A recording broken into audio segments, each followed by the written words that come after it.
Syafaat ini teman-teman sekalian hanya milik Allah subhanahu wa ta'ala. Tidak ada yang bisa memberikan syafaat kecuali Allah subhanahu wa ta'ala.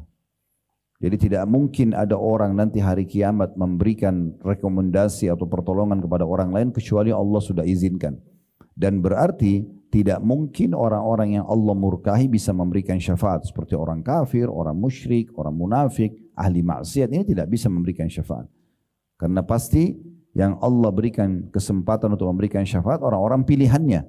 Orang-orang yang patuh, para wali-walinya, para orang-orang saleh. Allah menjelaskan dalam surah An-Najm, surah nomor 53 ayat 26 tentang masalah ini. Wa kam min malakin fis samawati la tughni syafa'atuhum syai'an illa min ba'di an ya'zana Allahu liman yasha'u wa yarda. Artinya, dan berapa banyak malaikat-malaikat pun di langit, syafaat mereka sedikit pun tidak berguna kecuali sesudah Allah mengizinkan bagi orang yang dikehendaki dan diridhoinya. Malaikat saja yang tidak ada dosanya tidak bisa memberikan syafaat kecuali yang Allah izinkan di antara mereka. Kata ulama tafsir, kalau begitu malaikat saja tidak buat dosa, tidak bisa berikan syafaat kecuali dengan izin Allah, bagaimana dengan manusia yang pasti dalam hidupnya ada saja dosanya. Jangankan kita, ayah kita semua Adam dan ibu kita semua Hawa alaihissalam berbuat dosa, gitu kan? Allah mengatakan dalam Al-Quran, fa'asa Adamu rabbahu faghawa. Adam telah berbuat dosa pada Tuhannya dan dia melampaui batas karena dilarang pada saat itu, tapi dia langgar bersama istrinya. Lalu Allah hukum, gitu kan? Dan Nabi SAW mengatakan, kullu ibn Adam khatta'un wa khairu khatta'in tawwabun. Semua anak Adam pasti buat dosa dan sebaik-baik mereka adalah yang segera bertaubat. Kalau malaikat saja yang tidak buat dosa, Allah sebutkan dalam surah At-Tahrim, surah nomor 66, ya. Ayat 6, la ya'sunallaha ma amarum wa yaf'aluna ma yu'marun. Mereka tidak pernah bermaksiat kepada Allah dan mereka selalu kerjakan apa yang Allah perintahkan.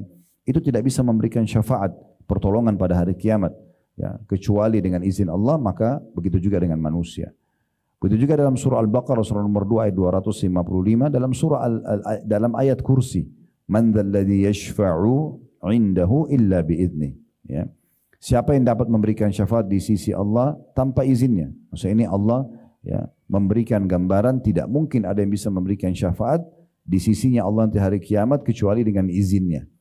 Dan sekali lagi yang Allah izinkan hanya orang-orang yang memang di masa di dunianya sangat dekat dengan Allah Subhanahu wa taala, sehingga amal-amal soleh mereka jauh lebih berat daripada dosa-dosanya, dan pada saat ditimbang amal mereka lolos, nah di saat itu mereka punya kesempatan untuk memberikan syafaat.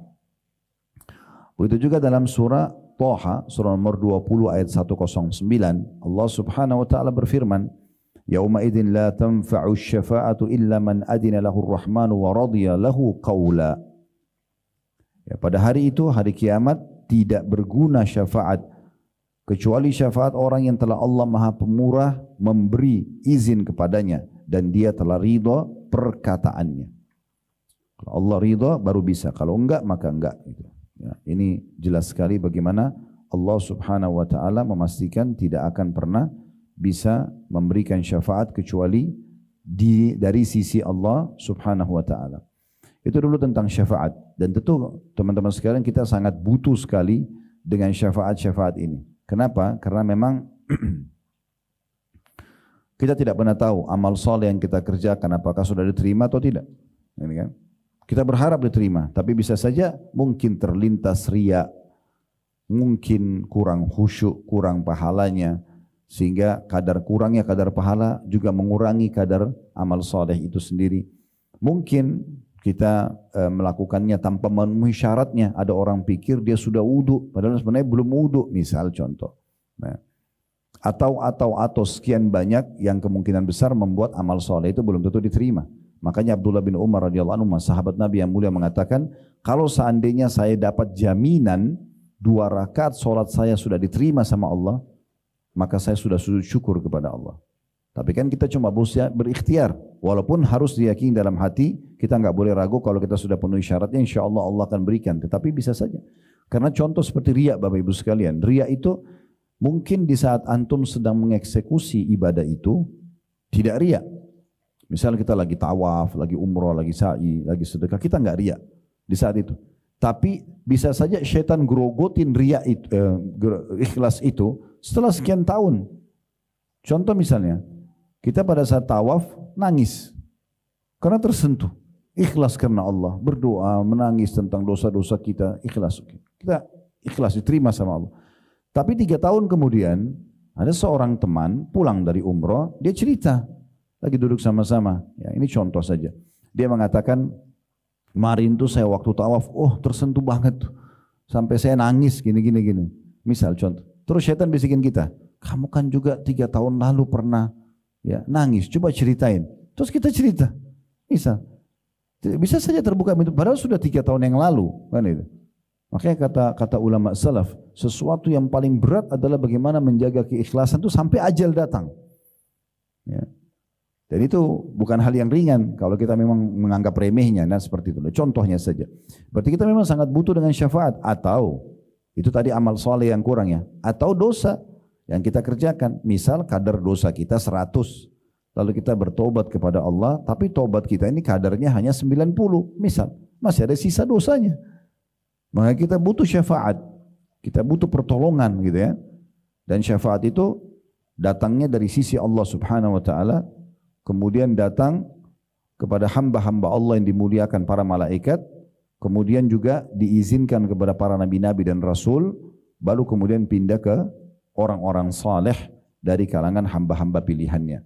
Maka 4 sumber syafaat ini akan ada. Tentu yang paling mulia adalah syafaat Allah subhanahu wa ta'ala. Karena dalam sebuah hadis yang sahih dikatakan, setelah semua yang Allah izinkan memberikan syafaatnya, maka Allah Azza wa Jalla akan mengatakan, sesungguhnya tertinggal syafaatku.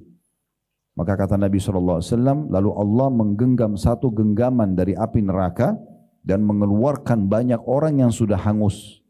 Yang banyak orang yang hangus ya, dikeluarkan. Maka pada saat itu ya, Allah Azza wa Jalla akan mengeluarkan dengan hikmahnya orang-orang dari api neraka, dan Allah lebih tahu siapa yang dikeluarkan pada saat itu. Tapi kata Nabi SAW sangat banyak dan mereka sudah hangus, Allah keluarkan. Itu syafaat Allah SWT yang paling mulia tentunya ya, yang paling besar. Kemudian ada syafaat para malaikat, mereka akan diberikan izin secara khusus ya, tetapi memang belum ada riwayat yang sahih menjelaskan kepada kita siapa saja yang mereka pilih gitu kan. Lalu malaikat-malaikat siapa saja, misalnya Jibril bisa memberikan syafaat 1 juta orang misalnya, itu belum ada dalil tentang masalah itu. Tapi para malaikat diberikan kesempatan untuk memberikan syafaat ya. Kemudian para nabi-nabi juga akan memberikan syafaat. Kemudian juga orang-orang soleh akan memberikan syafaat. Tapi orang-orang soleh ini syaratnya mereka harus lolos dulu di timbangan amal. Kalau mereka sudah lolos, kalau teman-teman misalnya punya 10.000 pahala dan ternyata Anda memiliki 9.000 dosa. Misal, ada 1.000 lebihnya. Kita naik nih, kita lolos masuk ke surga. Maka Anda punya hak untuk memberikan syafaat 1.000 itu, angka 1.000. Bukan dibagi-bagi ke orang, bukan. Tapi nilainya 1.000 bisa kita kasih. Misal ibu kita butuh 500. Oh ya itu kasih saja ke ibu saya. Oh ini kakak saya butuh 500, kasih ke dia. Jadi akhirnya 1.000, berarti Anda cuma bisa bantu 2 orang saja. Kan gitu. Nah itu tergantung daripada kelebihan pahala. Dan kata Nabi SAW akan ada orang dari umatku memberikan syafaat sebanyak suku Mudhar. Suku Mudhar ini suku Arab yang paling banyak anggotanya. Sekarang mungkin puluhan juta gitu kan, banyak orang, maaf jutaan maksud saya. Jadi ada orang nanti hari kiamat karena banyaknya amal solehnya, sedikitnya dosanya, maka dia lolos dan dia bisa membantu banyak orang. Dia bisa membantu banyak orang. Baik, kita akan masuk teman-teman sekalian, kita akan fokus saja ke syafaat, mengerucut ke syafaat Nabi Muhammad SAW, karena ini syafaat yang paling agung di kalangan manusia. Kemudian syafaat orang-orang beriman. Syafaat yang luar biasa dari Nabi SAW itu dibagi 2 oleh para ulama. Ada yang syafaat umum dan ada syafaat khusus. Kalau syafaat umum itu adalah syafaat yang Nabi SAW ya, diberikan oleh Allah Subhanahu wa taala kesempatan untuk memberikannya kepada seluruh manusia, seluruh makhluk bahkan, agar Allah datang mengadili mereka. Itu syafaat. Karena di mahsyar nanti Allah Subhanahu wa taala ya, tidak akan datang menghakimi hamba-hambanya karena banyaknya dosa. Kata Nabi SAW dalam hadis yang sahih, sampai-sampai ada orang tenggelam dengan keringatnya sendiri. Ada yang sampai mata kakinya, ada yang sampai lututnya, ada yang sampai perutnya, ada yang sampai tenggelam dengan keringat sendiri. Dan mereka sangat tersiksa dengan itu.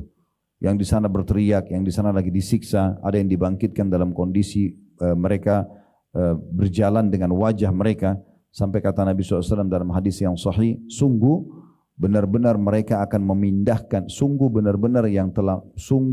yang telah membuat mereka jalan dengan kaki mereka di muka bumi, mampu membuat mereka jalan dengan wajah-wajah mereka, dan sungguhnya mereka benar-benar akan kalian saksikan menghindari duri-duri di mahsyar dengan wajah mereka. Jadi dibangkitkan dengan keadaan seperti itu. Ada yang dililit oleh hartanya sendiri dalam bentuk seperti ular yang botak karena dia tidak mengeluarkan zakatnya lalu matok-matoknya. Itu belum di neraka. Ada keadaan-keadaan cukup banyak hiruk-pikuk di mahsyar itu yang luar biasa gitu. Sampai Allah gambarkan dalam surah Al-Hajj, ya.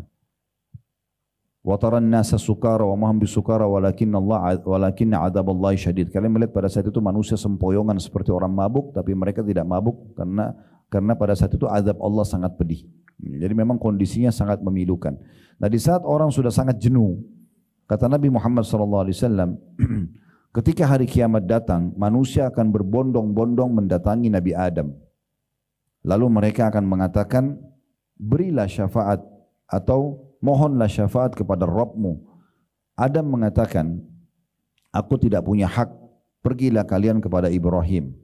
Itu dalam sebuah riwayat yang ringkas. Riwayat panjangnya, manusia akan merasa kepanasan dan mereka sudah tidak tahu lagi harus melakukan apa sementara mereka berdiri di hari yang terhitung 50.000 tahun. Kemudian kata Nabi SAW, mereka datang kepada Nabi Adam lalu mengatakan, wahai Adam, engkau adalah ayah kami, engkau adalah manusia pertama yang diciptakan, Allah ciptakan engkau dengan kedua tangannya, maka kami mohon agar engkau minta kepada Allah, ya, berikan syafaat agar Allah datang menghakimi kami ke surga atau ke neraka. Maka kata Adam AS, aku tidak berani karena sungguhnya aku telah bermaksiat kepada Allah. Dulu aku dilarang untuk memakan satu jenis pohon, buah, kemudian aku memakannya. Tapi bukan buah khuldi, ya. Jangan dinamakan buah khuldi karena istilah khuld itu itu adalah wasyajaratil khuld itu dalam Al-Quran lisannya iblis yang mengucapkan. Dia mengatakan, hai Adam, mau enggak saya tunjukkan kepadamu buah atau pohon yang kalau kamu makan kamu akan kekal. Ya, jadi keluarlah istilah khuld, khuld artinya kekal. Tapi Allah tidak namakan itu buah khuldi. Sering orang sebarin kata buah khuldi, sebenarnya bukan seperti itu pemahamannya. Maka Nabi Adam AS mengatakan, saya tidak berani karena saya telah berbuat dosa, cobalah pergi kepada Nuh. Ya, dalam sebuah riwayat, lalu mereka datang kepada Nuh. Nuh juga mengatakan, saya telah berdakwah di kaum saya sekian ratus tahun tapi tidak berhasil, saya khawatir saya tidak mampu, pergilah ke Ibrahim. Ibrahim AS juga, ya, didatangi oleh manusia dan mereka mengatakan, ya Ibrahim, engkau adalah kekasih Allah, karena Ibrahim AS punya julukan Khalilullah, ya. Maka mohonlah kepada Allah Subhanahu wa taala. Ibrahim mengatakan, aku tidak punya hak, ya, cobalah pergi kepada Musa. Musa mengatakan, aku tidak punya hak, pergilah kepada Isa. Ya, Isa alaihissalam berkata, aku tidak punya hak, cobalah kalian pergi ke Muhammad. Maka mereka pun mendatangiku dan aku katakan, ya aku punya hak, maka aku pun minta izin kepada Rabbku dan dia memberiku izin.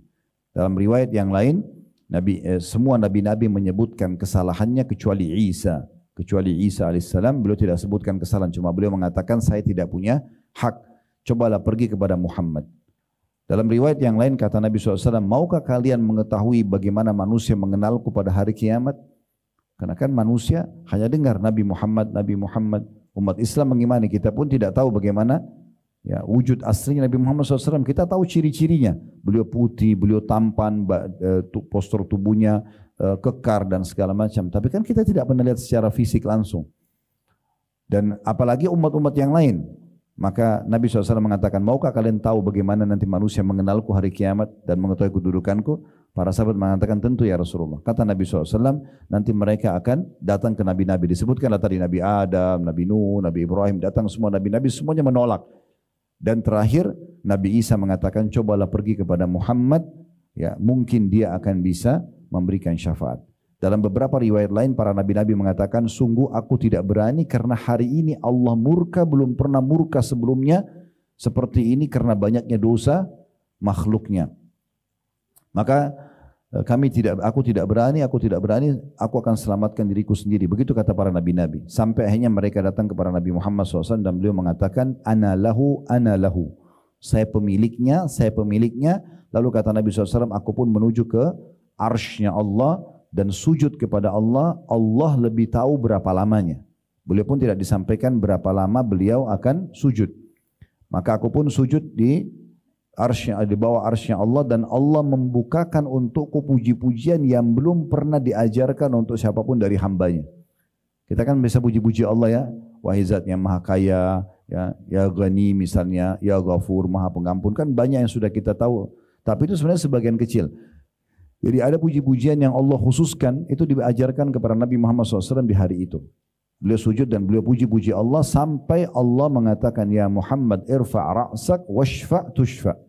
Dalam hadis Bukhari, wahai Muhammad, angkatlah kepalamu, berikanlah syafaat, maka akan diterima syafaatmu. Maka di saat itu Nabi SAW meminta dua syafaat. Yang pertama syafaat umum, beliau meminta agar Allah Azza wa Jalla ridho dan datang untuk menghakimi semua makhluk ke surga atau ke neraka. Dan ini termasuk manusia nanti akan tahu, oh luar biasa kedudukan manusia ini. Maksudnya Nabi Muhammad SAW sampai dengan dia satu orang, Allah yang tadinya murka bisa redam murkanya dan datang mengadili makhluknya. Kemudian yang kedua adalah syafaat beliau yang khusus. Ya. Syafaat khusus ini tentu saja maksudnya kita bicara di akhirat ya. Itu khusus untuk orang-orang beriman dari kalangan hamba-hambanya, dari kalangan umatnya, pilihan dari kalangan umat Nabi Muhammad SAW walaupun pelaku dosa besar. Ya, kita berbeda dengan pemahaman Murji'ah, kemudian Mu'tazilah, mereka yang menolak ya, mengatakan tidak ada syafaat untuk pelaku dosa besar. Enggak. Nabi SAW mengatakan, ya, sesungguhnya syafaatku juga akan berlaku, syafaati li ahlil kabair min ummati. Syafaatku juga berlaku pada pelaku dosa besar dari umatku. Bukan berarti kita gampang-gampangin, enggak boleh kita bilang, oh kalau gitu kan saya biar berbuat dosa besar, toh Nabi juga akan berikan syafaat. Bukan begitu pemahamannya. Tetapi karena kita tidak tahu siapa yang akan Nabi pilih, pemberi syafaat bebas memilih. Bisa saja kita tidak dipilih misalnya, kan gitu. Jadi jangan masuk ke ranah itu. Tetapi salah satu yang Allah berikan adalah Nabi SAW memberikan syafaat khusus untuk umat-umatnya yang membutuhkan masalah itu, Baik, jadi syafaat umum itu datang Allah SWT menghadiri hamba-hambanya, kemudian ada syafaat khusus untuk orang-orang beriman. Dan di saat itulah Nabi SAW ya, kemudian memberikan syafaat beliau kepada umat-umatnya yang dipilih. Ya, kita tidak tahu siapa saja. Tetapi Nabi SAW akan menunjuk siapa yang diinginkan dan tidak dirincikan siapa saja akan dipilih oleh Nabi SAW. Ya. Bisa saja mungkin orang-orang terdekat beliau, kerabatnya misalnya yang ada hidup semasa dengan beliau di saat itu, ya, yang memang membutuhkan misalnya, atau di kalangan para sahabat yang masih sedikit amalnya mungkin butuh, ya, mungkin orang-orang saleh yang kita tidak tahu dari kalangan ulama dan seterusnya. Jadi memang syafaat ini masih terbuka sekali dan belum diketahui kira-kira untuk siapa saja syafaat yang akan Nabi SAW berikan, tapi untuk umatnya jelas gitu. Kemudian juga ada syafaat ya, Nabi SAW, tapi ini khusus, lebih khusus lagi untuk paman beliau Abu Talib. Tapi bukan untuk masuk ke surga, ya, bukan untuk masuk ke surga, karena disebutkan dalam hadis-hadis yang sahih dan ini juga ditanggapi oleh Imam Nawawi rahimahullah tentang masalah hadis. Kata Nabi SAW, sungguhnya orang yang paling ringan siksanya di hari kiamat adalah Abu Talib di neraka karena Allah memberikan kepadanya 2 sendal dari api, ya, dalam hadis yang sahih. Maka di sini dikatakan oleh para ulama, Nabi SAW memang memohon kepada Allah secara khusus agar Allah meringankan siksanya Abu Talib, karena minta masuk ke dalam surga tidak boleh. Ya, dikarenakan waktu diajak masuk Islam pada saat beliau sedang sakit keras, Nabi SAW berada di kakinya, dalam buku-buku sejarah disebutkan dan mengatakan, wahai pamanku, qul la ilaha illallah uhajju bika indallahi yaumal qiyamah. Wahai pamanku, ucapkan la ilaha illallah, masuk Islamlah, aku akan tolong kamu depan Allah hari kiamat. Tapi ada Abu Lahab, ada Umayyah bin Khalaf, tokoh-tokoh Quraisy di atas kepala Abu Talib mengatakan, hai Abu Talib, kalau kau ucapkan, kami akan membencimu selamanya. Dalam beberapa asar yang lain, mereka mengatakan kami akan menceritakan atau memburuk-burukkan atau seperti itulah ancaman. Maka Abu Talib sempat mengucapkan kata-kata terakhirnya, sesungguhnya ya aku tidak meninggalkan agama kaumku. Lalu beliau meninggal. Nabi SAW sempat sedih sekali. Lalu Allah turunkan firman-Nya, innaka la tahdi man ahbabta walakinna Allah yahdi man yasha. Kau tidak bisa memberikan hidayah siapapun yang kau inginkan Muhammad, tapi Allah berikan hidayah kepada siapa yang Dia inginkan. Kemudian juga ada syafaat khusus Nabi SAW. Ini bagi orang-orang yang meninggal di Madinah dan sabar terhadap ya, panasnya dan cobaan di kota Madinah secara khusus. Ya, ini juga masuk dalam syafaat Nabi SAW karena beliau mengatakan di dalam hadis yang sahih tentang keutamaan kota Madinah, siapa yang meninggal, ya, siapa yang meninggal di kota Madinah, siapa yang bersabar dengan ujian yang ada di kota Madinah, maksudnya cuacanya yang panas, di musim panas selalu dingin dan susahnya kehidupan, maka dia akan mendapatkan syafaatku pada hari kiamat. Ya. Begitu juga dengan orang-orang yang memperbanyak untuk meminta al-wasilah untuk Nabi SAW. Jadi usahakan teman-teman sekalian, kalau mendengarkan azan, jalankan sunnah Nabi SAW. Beliau mengatakan, kalau kalian dengarkan muadzin ucapkan seperti apa yang diucapkan, ya, lalu mohon bacalah salawat kepadaku, karena siapa yang baca salawat kepadaku 1 kali, Allah akan balas 10 kali salam atau rahmat, dan mintalah al-wasilah untukku. Siapa yang minta al-wasilah untukku, maka dia akan mendapatkan syafaatku. Apa itu wasilah? Wasilah itu teman-teman istana termewah di surga. Istana termewah di surga yang paling bagus, paling leks cuma satu. Semua bagus, tapi ini yang paling luar biasa. Ini super VIP-nya udah. Ya. Hanya untuk satu orang saja. Kata Nabi SAW, sesungguhnya al-wasilah itu adalah satu istana terbaik di surga dan hanya untuk satu orang hamba. Dan aku berharap aku pemiliknya. Siapa yang memohon wasilah untukku, dia akan mendapatkan syafaatku.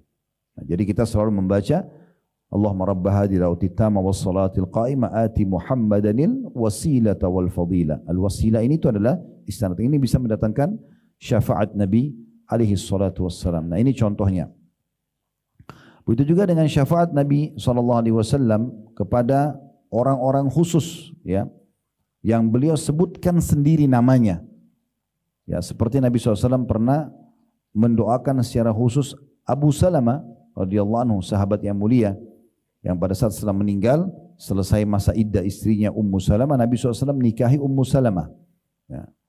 Kata Nabi SAW, Allahumma gfir li Abi Salamah warfa' darajatu fil mahdiin wafsah lahu fi qabri. Ya Allah, ampunilah Abu Salamah, angkat derajatnya kepada orang-orang yang diberi petunjuk dan lapangkanlah kuburannya. Dan cukup banyak nama-nama individu begini yang sempat Nabi SAW sebutkan, kita tidak rincikan satu persatu, tapi ini sebagai contoh saja.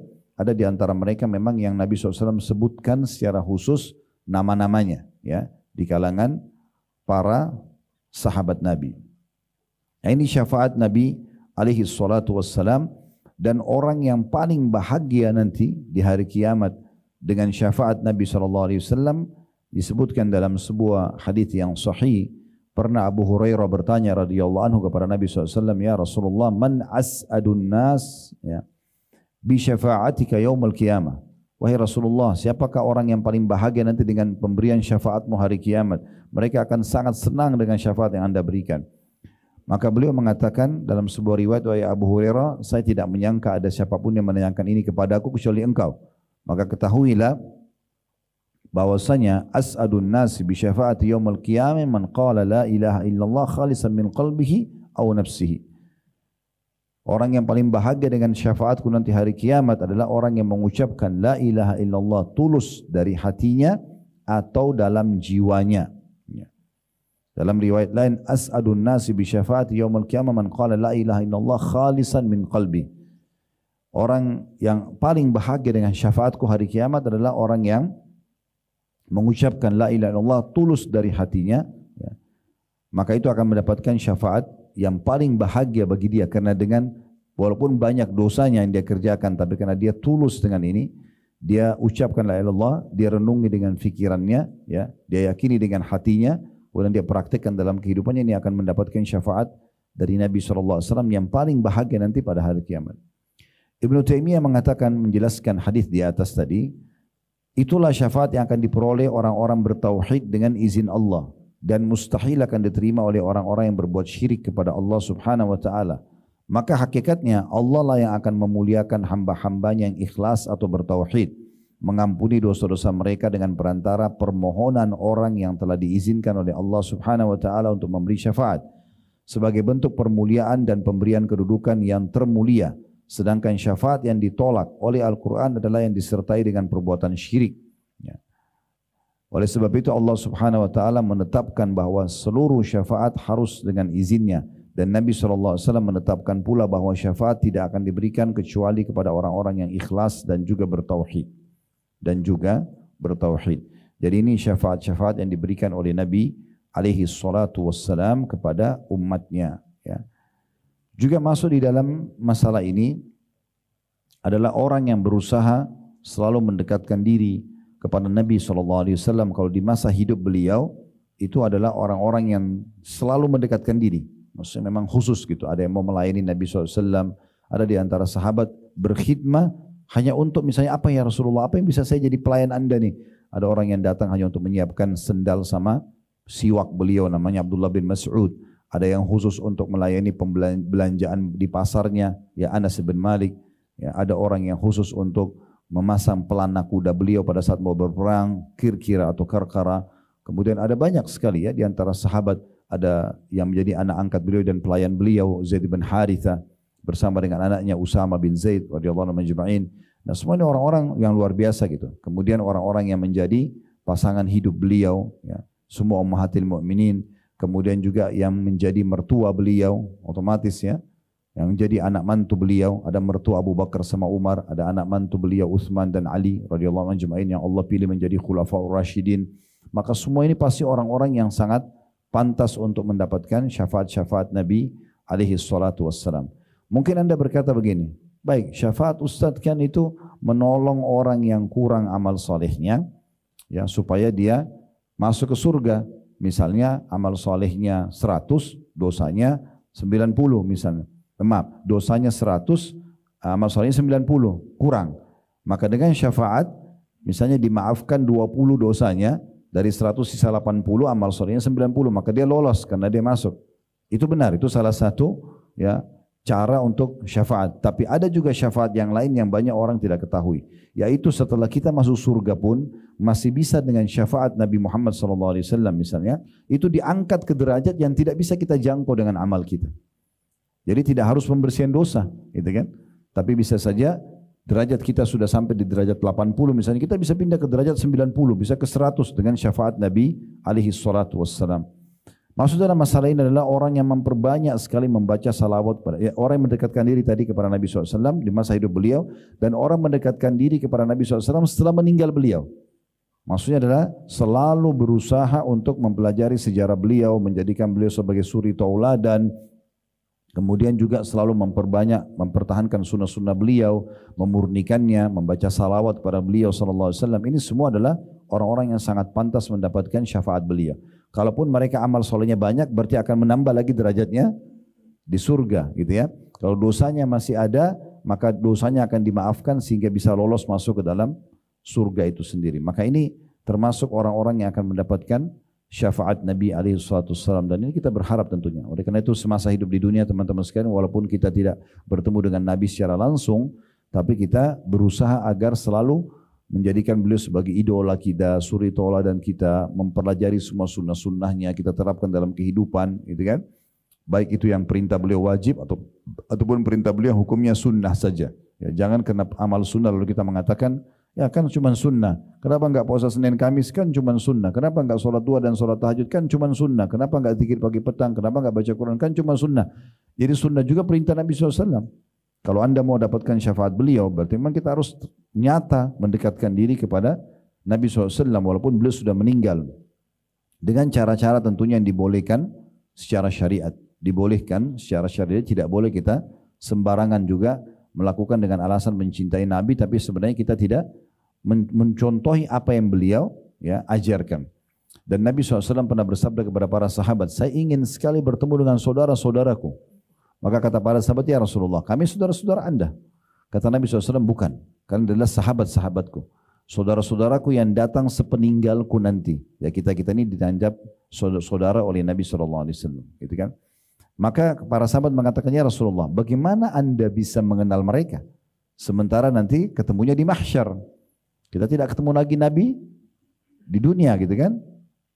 Dari hadis yang juga tidak ketemu lagi di alam barzah, kita ketemunya nanti di mahsyar, di hari kebangkitan. Kata Nabi SAW, sungguh dari tubuh mereka yang tersentuh air wudu akan keluar cahaya yang terang pada hari kiamat. Dalam beberapa riwayat yang lain, bukankah seseorang yang memiliki kuda bermacam warnanya, mungkin coklat, hitam, ya, merah kudanya misalnya, tetapi di bagian dahinya dan di bagian keempat kakinya berbulu putih, bisa dibandingkan dengan kuda-kuda yang lain? Kata para sahabat, tentu ya Rasulullah. Kata Nabi SAW, begitulah umatku nanti akan datang pada hari kiamat dalam kondisi di setiap anggota tubuh yang tersentuh air wudu itu akan mengeluarkan cahaya yang terang pada hari kiamat nanti. Nah, termasuk juga masalah membacakan salawat kepada Nabi SAW. Perbanyak ini teman-teman sekalian, perbanyak. Dalam satu majelis para ulama di Masjid Nabawi pernah ditanya seorang syekh dikatakan, apakah dalam satu majelis ilmu setiap kali disebutkan kata Nabi, nama Nabi SAW kita bacakan salawat pada beliau atau cukup satu kali saja? Maka beliau mengatakan setiap disebutkan namanya. Karena kata Nabi SAW, ragama anfu mri'in man idza dzukirtu indahu wa lam yusallim alayhi. Ragama anfu mri'in man idza dzukirtu indahu wa lam yusallim alayhi. Sungguh terhina seorang hamba yang mendengarkan namaku disebutkan di sisinya kemudian dia tidak membacakan salawat kepadaku. Itu dianggap terhina, ya. Jadi tidak dibolehkan sama sekali kita melewatkan nama beliau kecuali kita bacakan salawat. Tapi bukan cuma ini, bisa kita jadikan sebagai zikir kita secara khusus. Selain istighfar, selain la haula wala quwata illa billah, kita memang baca salawat kepada Nabi SAW. Dan beliau mengatakan pada saat didatangi oleh seorang sahabat, ya Rasulullah, kira-kira kalau saya duduk nih, saya mau berzikir, niat mau berzikir, kira-kira untuk salawat kepada Anda saya jadikan berapa banyak waktu saya di situ? Misalnya saya mau login nih 10 menit, contohnya mau berzikir. 10 menit ini kira-kira berapa menit sih? Ini bahasa saya supaya mudah difahami aja. Sahabat ini mengatakan, kalau saya duduk ingin berzikir, kira-kira berapa banyak saya lowongkan buat Anda. Kalau saya rasionalkan, misalnya kita mengatakan saya mau duduk 10 menit berzikir. Kira-kira dari 10 menit itu berapa menit buat Anda ya Rasulullah, buat salawat kepada Anda. Kalau saya jadikan sepertiganya, seperempatnya, kata Nabi SAW, bagus. Kalau kau lebihkan lebih bagus lagi. Dia bilang bagaimana kalau setengahnya? Kata Nabi SAW, bagus, tapi kalau kau lebihkan bagus lagi. Dia bilang kalau 2/3 ya Rasulullah, kata Nabi SAW, bagus, tapi kalau kau lebihkan lebih bagus lagi. Dia mengatakan kalau gitu ya Rasulullah, saya kalau duduk untuk berzikir, saya akan khususkan, saya tidak campur dengan zikir lain, baca salawat kepada Anda saja. Nanti di waktu lain, saya misalnya 10 menit yang kedua, itu saya baru baca zikir yang lainnya. Tapi ini khusus buat Anda gitu. Kata Nabi SAW, kalau begitu diampuni dosamu dan dipenuhi hajatmu. Jadi memang dianjurkan kita membaca salawat. Tentu banyak ragam salawat, tapi yang paling afdal adalah salawat Ibrahim yang kita baca di tahiyat. Allahumma salli ala Muhammadin wa ala ali Muhammadin kama sallaita ala Ibrahim wa ala ali Ibrahim innaka Hamidum Majid sampai akhir. Kemudian juga kita bisa baca sallallahu alaihi wasallam sebagaimana sering dinukil dalam hadis. Qala an-nabiy sallallahu alaihi wasallam, qala Rasulullah sallallahu alaihi wasallam. Ini yang datang tingkat selanjutnya. Kemudian kita bisa mengatakan alaihi salatu wassalam, ya. Atau bisa juga kita mengatakan Allahumma salli ala Muhammad, ya. Mau ditambah dengan Allahumma salli ala Muhammadin wa alihi, ya, wa sahbihi wa sallam. Ada juga sebagian ulama mengatakan tidak masalah karena memang kita dianjurkan untuk membaca kepada keluarga Nabi dan juga para sahabat Nabi. Tapi kalau misalnya kita mau ringkas saja, antum mau baca banyak, ya, dinukil dari sebagian ulama salaf, mereka ada yang baca salawat sampai 100 kali, 1000 kali. Jadi mereka membaca dengan Allahumma salli ala Muhammad, Allahumma salli ala Muhammad, Allahumma salli ala Muhammad. Ini yang paling ringkasnya, ya. Maka itu semua sangat baik untuk dibaca dan itu insya Allah akan membuat kita lebih mudah mendapatkan syafaat Nabi sallallahu alaihi wasallam, ya. Nah, banyak orang subhanallah dia mengatakan cinta Nabi tapi dia tidak mendekatkan diri kepada beliau, mengaku umatnya tapi tidak mendekatkan diri kepada beliau. Dalam kehidupannya tidak ada ciri Muhammad sallallahu alaihi wasallam sama sekali. Enggak penampilannya, enggak tutur katanya, enggak perdagangannya, enggak rumah tangganya, enggak ada sama sekali. Bahkan ada orang rumah tangganya namanya si laki-laki Muhammad, istri yang bernama Aisyah, tapi tidak ada ciri Muhammad dan Aisyah dalam kehidupan mereka sallallahu alaihi wasallam dan juga radhiyallahu anha untuk Aisyahnya. Jadi memang kita harus betul-betul mendalami dan menekuni itu, ya, sehingga kita mendapatkan syafaat beliau sallallahu alaihi wasallam. Kemudian selanjutnya teman-teman sekalian adalah syafaat orang-orang beriman untuk orang-orang beriman yang lainnya. Dan ini memang sudah warid atau disebutkan dalam banyak dalil, ya, kalau mereka akan memberikan syafaat pada hari kiamat nanti. Ya, banyak sekali dalil-dalil diantaranya kalau dimulai dari orang meninggal dunia. Ya, sempat saya sebutkan hadis tapi saya bacakan lagi. Ma min rajulin muslimin yamutu fayaqumu ala janazatihi arba'una rajulan la yusyrikuna billahi syai'an illa syafa'ahumullahu fi. Tidaklah seorang muslim wafat lalu 40 orang yang tidak menyekutukan Allah Subhanahu wa taala hadir pada saat itu ikut mensolatkan jenazahnya kecuali akan berlaku syafaat mereka kepadanya. Makna syafaat adalah permohonan ampunnya, rahmatnya, gitu kan? Nah, kan kita sholat jenazah 4 kali takbir. Takbir pertama baca Al-Fatihah tanpa iftitah dan tanpa surah. Takbir kedua baca salawat pada Nabi SAW yang kita baca di tahiyat, salawat Ibrahim. Takbir ketiga mendoakan mayit. Ini kebanyakan mohon ampun, mohon rahmat buat dia. Kemudian supaya dia mudah menjawab pertanyaan mungkar nakir di kuburan, menjadikan kuburannya taman dari taman surga, gitu kan? Yang keempat doakan diri kita lalu kita salam. Dalam mazhab Imam Ahmad 1 kali salam kanan, mazhab Syafi'i kanan dan kiri. Ya. Maka di sini apapun yang kita doakan, maka itu akan memberikan syafaatnya. Ya. Termasuk juga teman-teman sekalian ucapan yang diucapkan pada saat ada jenazah lewat. Makanya kita kalau orang sudah meninggal jangan sebut-sebut lagi keburukannya. Kata Nabi SAW, "Udhkuru mahasina mautakum." Sebutkanlah kebaikan orang mati di antara kalian karena sudah meninggal dunia. Ya. Karena pernah ada sahabat, beberapa sahabat Nabi berada di sebelah Nabi SAW, kemudian lewat satu jenazah. Lalu mereka menyebutkan tentang kebaikan jenazah itu. Orang ini begini, orang itu begitu. Kata Nabi SAW, wajabat. Seperti yang kalian ucapkan. Lalu kemudian lewat jenazah kedua, ternyata orang ini banyak kesalahannya. Lalu beberapa sahabat sebutin kesalahannya. Kata Nabi SAW, wajabat. Itu telah terjadi, karena kalian ucapkan itu. Ya, sesungguhnya kalian adalah syuhadanya Allah di muka bumi. Maksudnya orang-orang yang memberikan kesaksian di muka bumi. Oleh karena itu teman-teman hati-hati sekali dengan lisan kita ya. Semasa kita hidup ya, ataupun kita lagi hidup interaksi sama orang atau melihat jenazah. Maksudnya semasa kita hidup begini. Jangan pernah teman-teman ucapkan kata-kata buruk baik buat diri kita, buat keluarga kita, buat harta kita, buat pekerjaan, semua jangan diucapkan. Contoh misalnya ada orang lihat dirinya di cermin lalu dia mengatakan kenapa saya jelek ya. Gak boleh dia ucapkan itu. Kenapa? Karena dia seakan-akan memprotes penciptanya Allah. Ini bukan dia yang buat. Allah lah yang telah memilihkan alis kita begini, hidung kita begini, mulut kita begini. Kita gak boleh memprotes itu. Ya. Harusnya kita jangan sampai masuk ke dalam kata-kata yang tidak baik. Ya. Kok saya jelek benar ya? Bisa jadi doa buat dia. Kata Nabi SAW, jangan kalian mendoakan keburukan dengan kata-kata buruk buat diri kalian, keluarga kalian dan harta kalian. Bertepatan dengan malaikat lewat mengaminkan maka terjadilah. Jadi kita tidak boleh mengucapkan hal-hal seperti itu. Kita hindari.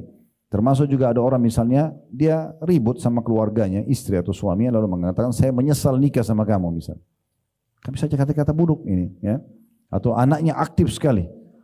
Sebenarnya aktif tapi dia mengatakan kamu kok nakal sekali misalnya. Atau ibu menyesal lahirkan kamu atau ini semua. Ini. Atau dia mulai usaha, usahanya mungkin tidak terlalu berkembang. Saya nyesal buka usaha ini. Kenapa harus ucapin kata-kata buruk semuanya? Ucapkan kata-kata baik. Ya Allah mudahkan. Kalau ini penghalangnya untuk berkembangnya usaha ini, untuk dapatnya hidayah pasangan saya, untuk solehnya anak saya misalnya, adalah dosa-dosaku ampunilah ya Allah. Apapun penghalangnya angkatlah. Jadi seperti itu. Pernah Nabi SAW datangin satu orang teman-teman sekalian di masa hidup beliau. Ada seorang sahabat ditimpa penyakit. Tapi tidak disebutkan dalam riwayat ini seperti apa penyakitnya. Cuman hampir satu kota Madinah membicarakan tentang orang ini. Karena penyakitnya tidak normal. Entah seperti apa. Cuma seperti itu disebutkan dalam riwayat. Maka Nabi SAW pun datang menjenguknya. Dan Nabi pun pada saat lihat kaget. Pertanyaan pertama Nabi gini. Apa yang kau ucapkan? Apa yang kamu ucapkan? Dia mengatakan ya Rasulullah saya bilang. Ya Allah, kalau seandainya ada hukuman yang engkau berikan untuk aku di akhirat nanti dari dosa-dosaku di dunia, maka percepatlah. Ya. Supaya maksudnya di akhirat dia tidak dihukum. Niatnya dia baik. Kata Nabi SAW, Maha suci Allah. Subhanallah. Kenapa kau ucapkan itu? Kenapa kau tidak bilang Rabbana atina fid dunya hasanah wa fil akhirati hasanah wa qina adzabannar? Ya Allah berikanlah kami semua kebaikan di dunia. Maksudnya pengampunan dosa, rahmat Allah, panjang umur, sehat selalu. Itu hasanah namanya. Dan juga di akhirat berikan kami semua kebaikan dan selamatkan kami dari api neraka. Jadi Nabi SAW tegur orang ini, kenapa kau ucapkan kata-kata buruk itu? Kan itu. Jadi enggak usah. Ini dimulai dari kita hidup untuk diri kita dan juga orang di sekitar kita. Saya kembali ingatkan Syekh Abdurrahman As-Sudais, hafizahullah, imam Masjid Haram yang terkenal sekarang. Saya subhanallah dari masuk di Saudi tahun 90 sampai sekarang beliau masih imam haram. Bahkan sudah jadi imam sebelumnya bahkan, ya. Partner beliau yang selalu bersama beliau namanya Syekh Shuraim, itu sudah tidak jadi imam sekarang. Beliau termasuk imam yang paling tua. Tapi subhanallah juga tidak pernah, ya, kuasa Allah tentunya, ini orang yang pilih dari raja atau keputusan masjid, pengurus masjid ini itu adalah keputusan manusia, tapi pasti Allah yang tentukan semua itu. Sekarang beliau menjadi ketua 2 masjid haram Mekah dan Madinah, itu penentuan tentang imam-imamnya dan muadzinnya. Dan suaranya masya Allah masih lantang, gitu kan, walaupun sudah berumur.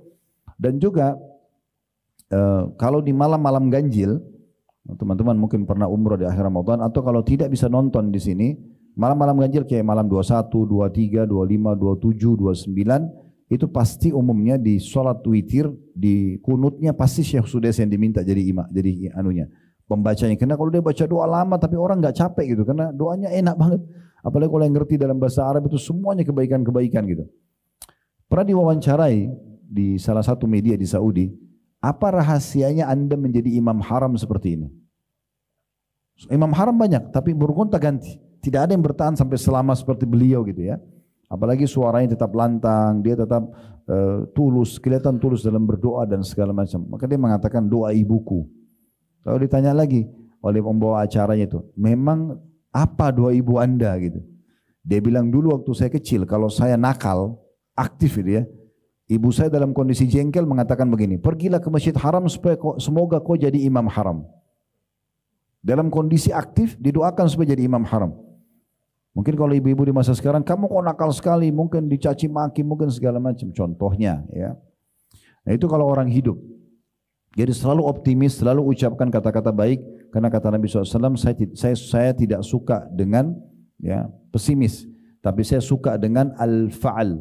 Maka kata para sahabat, ya Rasulullah, apa itu al-fa'al? Kata-kata optimis. Saya bisa, saya akan sembuh, Allah akan berikan, Allah akan maafkan, Allah akan berikan hidayah orang itu dan seterusnya.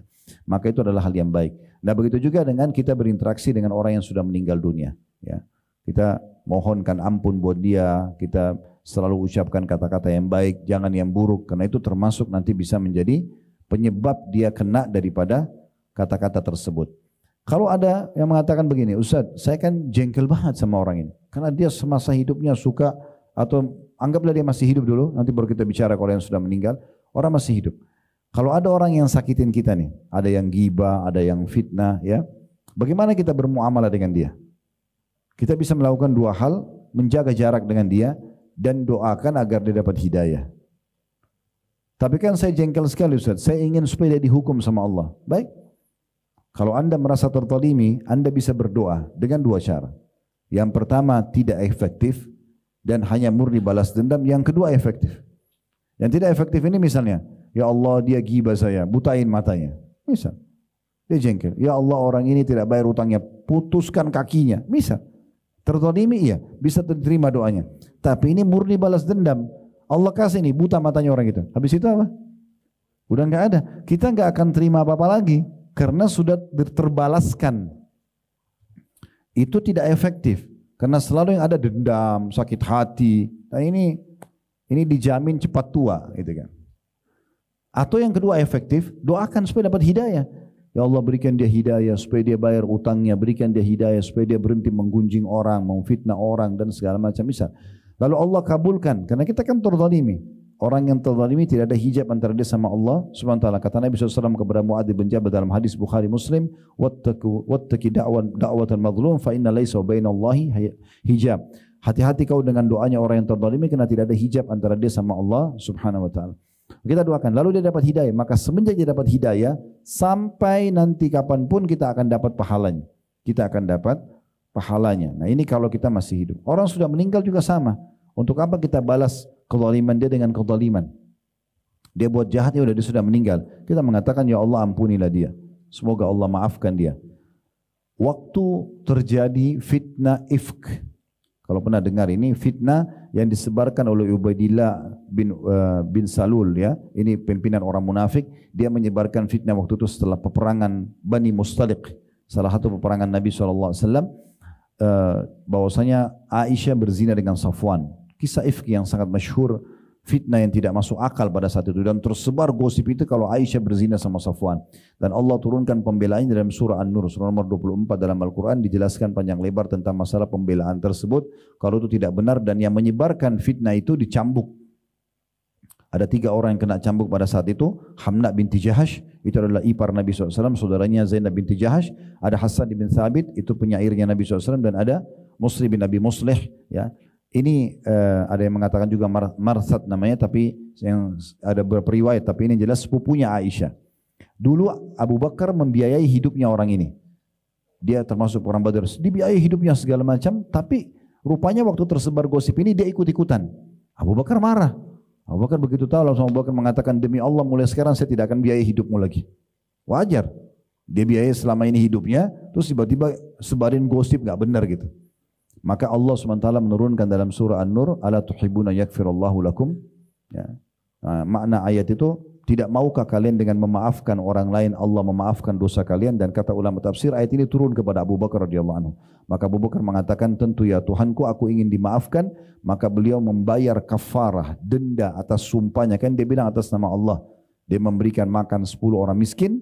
Kemudian beliau kembali memberikan bantuan kepada sepupunya tadi, atau sepupu Aisyah yang telah menyebarkan fitnah.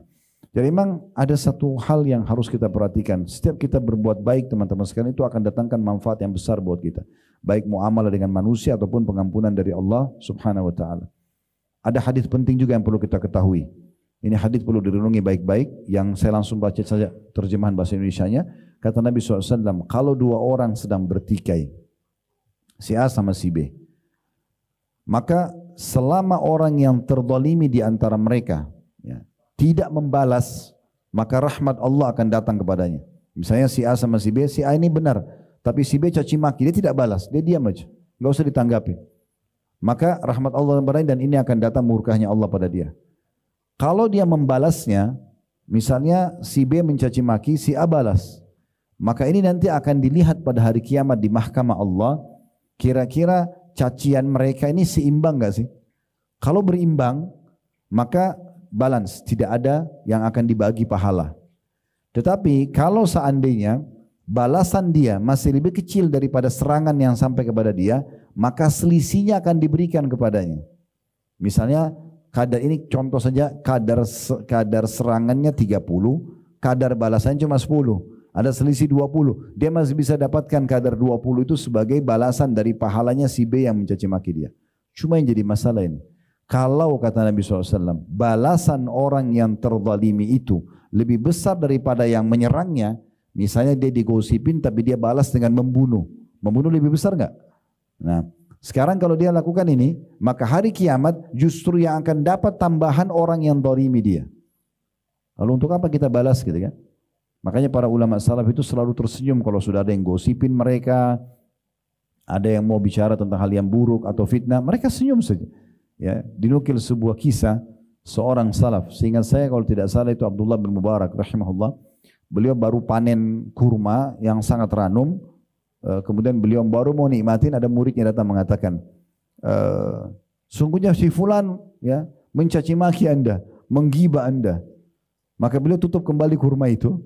Lalu beliau bilang sama muridnya, kalau benar yang kau ucapkan, bawalah ini kasih ke dia. Sampaikan salam saya dan katakan, terima kasih sudah berbagi pahala dan sebagai balasannya saya kasih kamu kurma ini. Mereka begitu muamalnya, ya. Jadi mereka tidak balas sama sekali. Ibnu Taimiyah rahimahullah semasa hidupnya itu ada orang yang benci sekali sama beliau, selalu cari kesalahannya. Tidak pernah Ibnu Taimiyah balas gitu. Dan pada saat meninggal orang itu, murid-muridnya pada datang mengatakan, wahai imam, berita gembira, musuh Anda sudah meninggal, yang selalu caci maki kepada Anda. Lalu Ibnu Taimiyah marah kepada murid-muridnya sambil mengatakan, apakah kalian merasa gembira dengan meninggalnya seorang muslim? Padahal itu musuhnya, selama hidup selalu mencaci maki dia. Maka kemudian Ibnu Taimiyah segera memakai pakaiannya, keluar rumah, kemudian datang ke keluarganya yang tadi jadi musuhnya semasa hidup dan dia mengatakan kepada istri anaknya, mulai sekarang saya pengganti sponsor rumah tangga kalian. Beliau menggantikan posisi anak-anak yatim itu dibiayai, istrinya yang janda ini dibiayai, beliau biayai. Jadi beliau justru bukan balas keburukan dengan keburukan. Nah ini harus menjadi ciri khas kita teman-teman sekalian. Juga sebagai penutup, habis ini silakan kalau ada yang mau bertanya, saya selalu berpesan, ini prinsip hidup saya. Kalau teman-teman mau pegangnya, alhamdulillah, ini sangat baik. Saya selalu ngiang-ngiangkan dalam diri saya, menuju ke akhirat ini, bawalah dua hal. Bawa amal saleh dan bawa teman saleh. Amal saleh, sibuk dari amal saleh ke amal saleh. Dan Ramadan ini adalah masa training, pelatihan yang luar biasa untuk kita menjadi orang yang saleh. Puasa siang harinya, otomatis kita kerjakan amal-amal saleh dan juga kita menjauhi dosa-dosa, takut puasa kita batal. Malam hari juga begitu, kita tarawih, kita sholat ya, kemudian sahur, habis itu puasa lagi. Begitulah kurang lebih kita sebenarnya dibawa ke situ ya. Jadi mudah-mudahan 11 bulan ke depan kalau Allah masih kasih umur, praktekin hasil pelatihan Ramadan ini. Ya, jangan sampai kita sia-siakan. Kemudian teman-teman sekalian, bawa juga teman-teman saleh. Banyak berteman dengan orang-orang soleh. Tempat mereka ini masjid dan majlis ilmu. Enggak ada tempat lain. Enggak ada orang cari teman soleh di karaoke, di diskotik. Itu bukan tempat orang soleh. Gitu kan. Tempatnya mereka di masjid dan majlis ilmu. Itu tempat-tempat mereka. Azan sab pertama. Mereka selalu hadiri pengajian para ulama-ulama. Nah itu orang-orang soleh. Jadikan mereka teman-teman. Karena dalam sebuah hadis yang sahih, kata Nabi SAW, nanti di hari kiamat ada orang masuk neraka. Begitu dia masuk neraka, orang semua di neraka itu lihat orang yang lagi disiksa di depannya. Kemudian tiba-tiba ada malaikat mengeluarkan orang tersebut. Dikeluarkan. Lalu ahli neraka, kata Nabi SAW, saling bertanya. Dia keluar karena amal soleh kah? Dia keluar karena ini kah? Karena itu kan mereka tebak-tebak. Ya. Tapi tidak ada jawaban yang benar. Lalu malaikat mengatakan dia dikeluarkan karena syafaat temannya yang soleh. Maka mereka pun di ahli neraka pada saat itu berharap selama di dunia mereka punya teman-teman yang soleh. Dikeluarkan dari neraka karena syafaat orang-orang tersebut ya. Kemudian jangan bawa dua hal, jangan bawa dosa. Sudah cukup, dosa-dosa yang lalu sudah dikerjakan, selesai. Setiap kali kita pengajian begini teman-teman sekalian, kita bicara sekarang ke depan. Kita enggak bicara masa lalu. Kita bicara sekarang ke depan. Kalau Allah Subhanahu wa taala mudahkan kuping kita semua mendengarkan peringatan-peringatan qala Allah, qala Rasul, apa yang menyentuh hati kita, berarti mulai sekarang kita perbaikin. Kalau masa lalu kita punya dosa, kita bermohon taubat kepada Allah, kedepannya jangan ulangi. Kita sedang tidak membahas yang lalu-lalu. Jadi tinggalkan semua dosa, ini bahaya. Jangan bawa dosa, karena dosa tadi sudah kita bilang di pembukaan kita, konsekuensinya berat. Dan jangan bawa musuh. Jangan bawa musuh. Jangan bangun tidur sampai tidur, tahunya gosipin orang, fitnah orang, cari kesalahan orang, manipulasi data, dan segala macam. Jangan punya musuh, enggak usah.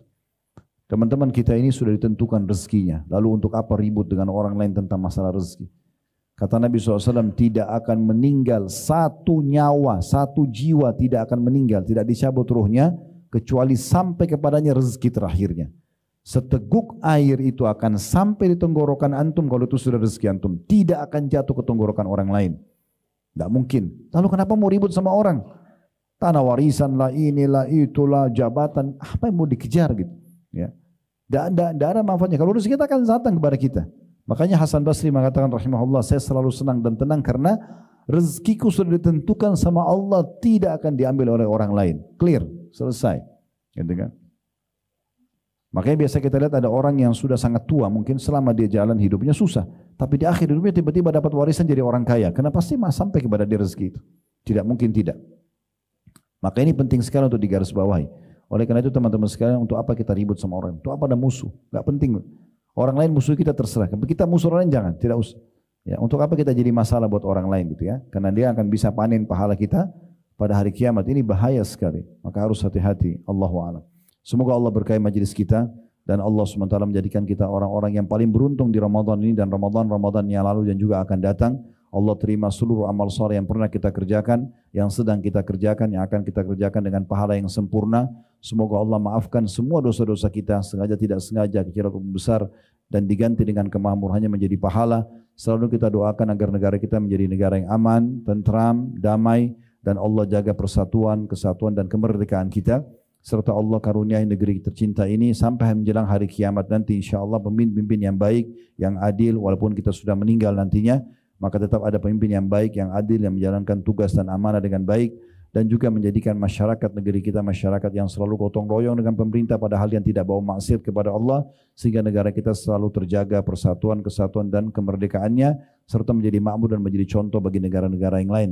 Dan selalu kita doakan saudara-saudara kita di Palestina, terutama di Gaza dan dimanapun mereka sedang tertindas. Semoga Allah ikhlaskan dan mereka, terima para syuhada mereka, mulakan Islam di tangan mereka dan tangan kita semua. Dan semoga Allah ikut sertakan kita bersama mereka di pahala, baik dengan doa, dengan harta, juga dengan jiwa kita. Dan semoga Allah satukan kita semua di surga Firdausnya tanpa hisab, mana disatukan dalam majlis ilmu yang mulia ini. Kalau ada benar dari Allah, kalau ada salah dari saya mohon dimaafkan. Subhanakallahumma bihamdika asyhadu an la ilaha illa anta astaghfiruka wa atubu ilaik. Wa sallallahu ala nabiyyina Muhammadin wa alihi wa sahbihi wa sallam. Wa akhiru da'wana alhamdulillahi rabbil alamin. Wassalamu alaikum warahmatullahi